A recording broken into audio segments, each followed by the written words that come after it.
worrisome recently that a lot of the things we complained in time past, which we felt are right under control, suddenly things have started deteriorating again. And I'll give you a typical example. The gully that we complained some time, for years now, we've had that gully constantly expanding every year. For over 5-6 years now, we've been drawing the attention of that gully to the government officials, and the people at the top, FHA, FCT, FCDA, and every other party we feel we could reach out to. And no help has come concerning that gully. Right now, as we speak, that gully is about cutting the road into two. And when that happens, that's going to become a major catastrophe for us. It leaves our only access route into and out of the estate to be our main gate. And I'm sure as you were coming in, you can see how chaotic our main gate was. And that is because our main gate is the only access route for many estates outside this estate. After our estate, there are many, up to 30 estates using this particular gate. So you begin to wonder what happens to us when erosion cuts off our road and we are left with just one road to access the estate, both going in and coming home from work. And it's unimaginable. I don't even want to think about it. The kind of chaos is going to cause for us. Not to mention the amazing speed with which commercial activities are springing up. If you're coming into our estate right from 3rd Avenue, if you're coming home from work, from Chambian to this estate, you will not do it in less than an hour and a half. A journey that under normal temperature and pressure should be like 3 to 5 minutes. You are stuck in traffic for 1.5 hours.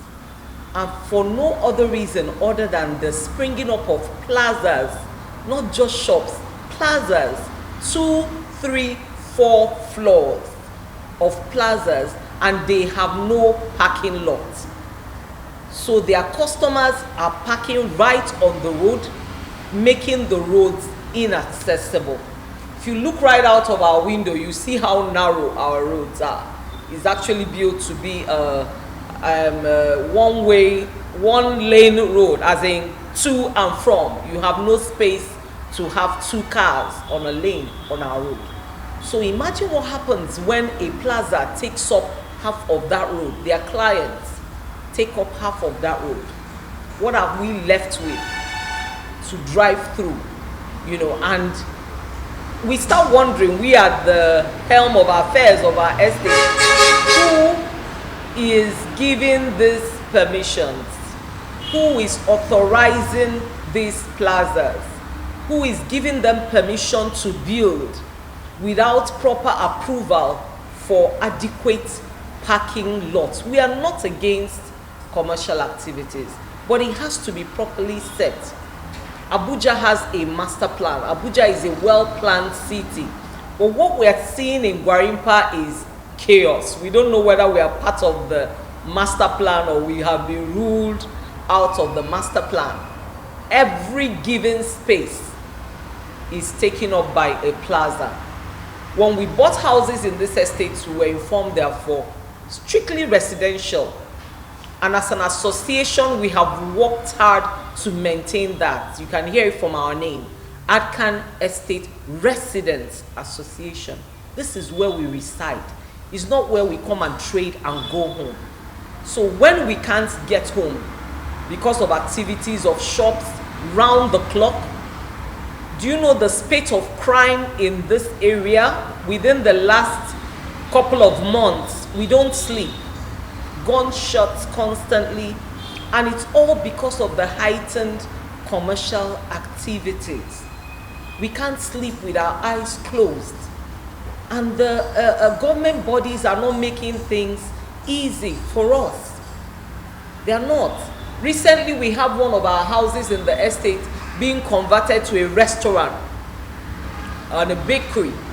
And we're wondering, under whose approval? Where is your parking lot going to be? Right there on 69 Road, there's a plaza springing up. 2 floors as we speak. We don't know if it's going to end at 2 floors or they're going ahead to make it 3 floors.